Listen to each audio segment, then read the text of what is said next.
மக்களின் தீர்ப்பு எதுவாக இருந்தாலும் ஏற்றுக்கொள்வதாக பாஜக தென்சென்னை வேட்பாளர் தமிழிசை தெரிவித்துள்ளார். மிகப்பெரிய ஜனநாயக திருவிழாவை நாம் நடத்தி முடித்திருக்கிறோம். முதல்ல நம்ம ஜனநாயகத்தின் மீது நமக்கு நம்பிக்கை இருக்கணும். ஒரு மிகப்பெரிய ஜனநாயக நாடு, ஒரு மிகப்பெரிய தேர்தலை பல லட்சக்கணக்கான நமது தோழர்கள் தோழிகளின் உதவியோடு பல்லாயிரக்கணக்கான வேட்பாளர்கள் மக்களை நம்பி ஜனநாயகத்தை நம்பி நின்றிருக்கிறார்கள். அதனால் முதலில் நம் ஜனநாயகத்திற்கும் இந்த தேர்வு முறைக்கும் நமது வணக்கத்தை தெரிவித்துக் கொள்வோம். இதுல ஒரு சந்தேகத்தை ஏற்படுத்தினோம்னா நிச்சயமா அது மக்களிடம் ஒரு அவநம்பிக்கையை ஏற்படுத்தும். அதனால உலகமே நமது தேர்தல் முறையை பார்த்து வியந்து கொண்டிருக்கிறது.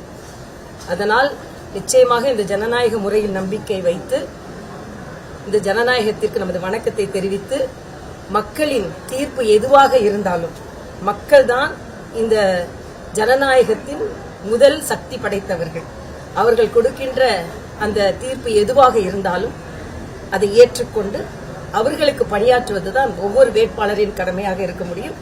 எனது கடமையும் அதுதான். நான் மகிழ்ச்சியோடு ஒவ்வொரு வாக்கையும் நன்றியுணர்ச்சியோடு ஏற்றுக்கொண்டு இது வருங்காலத்தில் சேவை செய்வதற்கு ஒரு அங்கீகாரமாக எடுத்துக்கொண்டு மகிழ்ச்சியோட நான் இப்போ செய்திகளை உள்ளது உள்ளபடி தெரிந்து கொள்ள ரெஃப்ளெக்ட் நியூஸை சப்ஸ்கிரைப் பண்ணுங்க.